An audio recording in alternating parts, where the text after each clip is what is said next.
Oubliez tout ce que vous saviez sur les cours de récréation. Aujourd'hui, on va décortiquer une économie qui pèse des milliards de dollars et qui tient sur de simples morceaux de carton.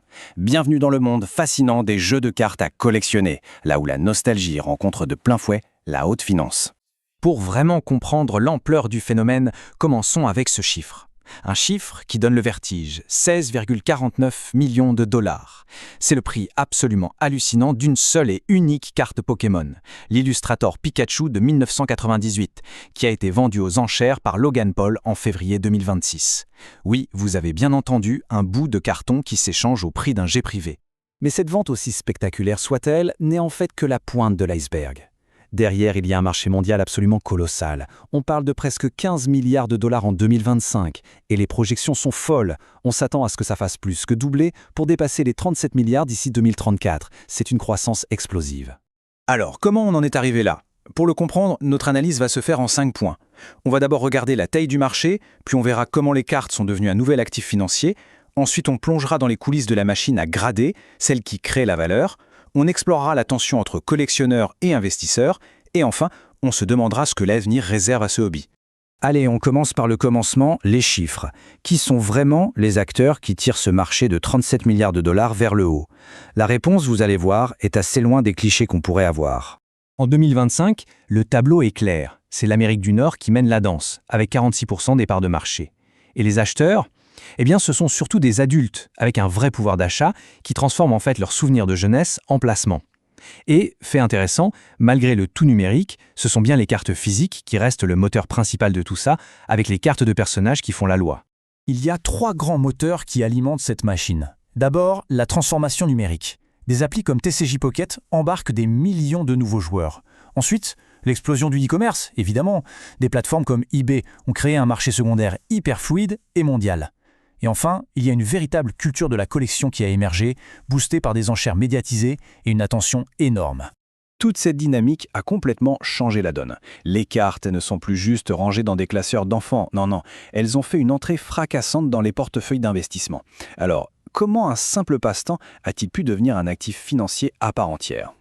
Cette chronologie, elle résume tout. Le point de bascule, c'est 2020. Les confinements, plus ce qu'on appelle l'effet Logan Paul, font littéralement exploser les prix des vieilles cartes. Après, il y a eu une petite correction, mais le segment haut de gamme, lui, s'est stabilisé. Et puis l'arrivée de TCG Pocket a préparé le terrain pour le gros événement, le 30e anniversaire de Pokémon en 2026, qui a relancé un nouveau cycle de folie et de records.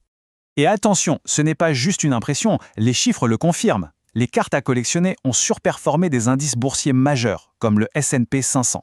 On parle d'une augmentation de valeur de 3800% depuis 2004. C'est officiel, la nostalgie est devenue un actif alternatif avec une croissance phénoménale. Bon, mais la question qu'on se pose tous, c'est comment un simple bout de carton peut-il valoir autant d'argent ? La réponse, elle est au cœur de l'infrastructure de ce marché, dans ce qu'on appelle le système de gradation. C'est là que la valeur est, littéralement, fabriquée. Alors, le grading, c'est quoi exactement ? C'est un processus assez simple en théorie.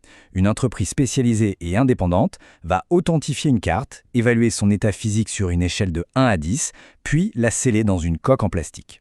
En gros, ce processus standardise la qualité et transforme un objet de collection en un produit financier quantifié, un peu comme si on transformait une pépite d'or en lingot certifié. Sur ce marché, il y a 3 gros joueurs. PSA, c'est la référence, le standard de l'industrie, celui qui donne la plus grosse plus-value. CGC, c'est l'alternative solide, très populaire pour les cartes plus récentes. Il y a un petit nouveau, TAG, qui essaie de se démarquer avec une analyse par intelligence artificielle pour plus de transparence. Forcément, pour un investisseur, choisir le bon gradeur, c'est une décision cruciale.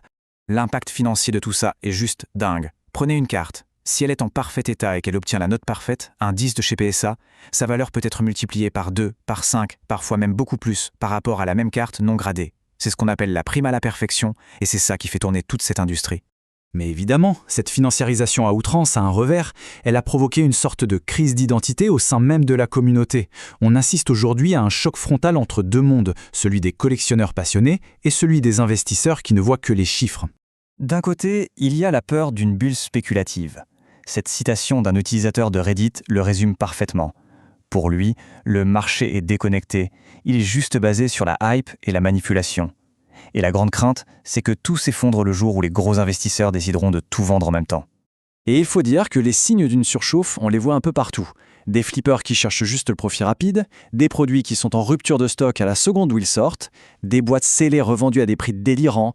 Tout ça, c'est alimenté par le fameux FOMO, la peur de rater le coche. Et la conséquence directe de tout ça, eh bien, c'est que les enfants et les joueurs occasionnels, ils sont tout simplement mis sur la touche. Mais il y a une autre façon de voir les choses. Pour certains, comme le média Thornbury, le marché n'est pas en train de s'effondrer, non, il est en train de se normaliser.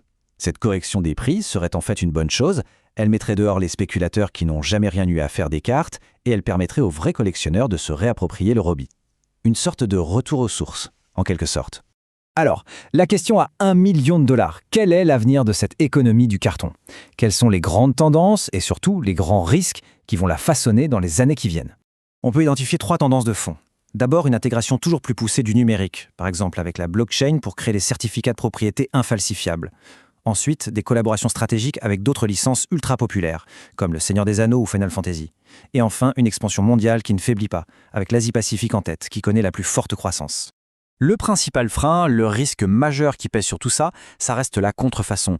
La multiplication des fausses cartes et des arnaques, ça détruit la confiance. Et la confiance, c'est le socle de tout le marché secondaire. Si la confiance disparaît, la valeur s'effondre. C'est vraiment la menace numéro 1 pour cet écosystème. Ce qui nous ramène à la question de fond, finalement, un jeu d'enfant peut-il vraiment survivre à sa transformation en actif financier mondial? L'avenir de ces petits bouts de carton va se jouer sur un fil, dans un équilibre très fragile entre la passion pure du collectionneur et la logique froide de l'investisseur.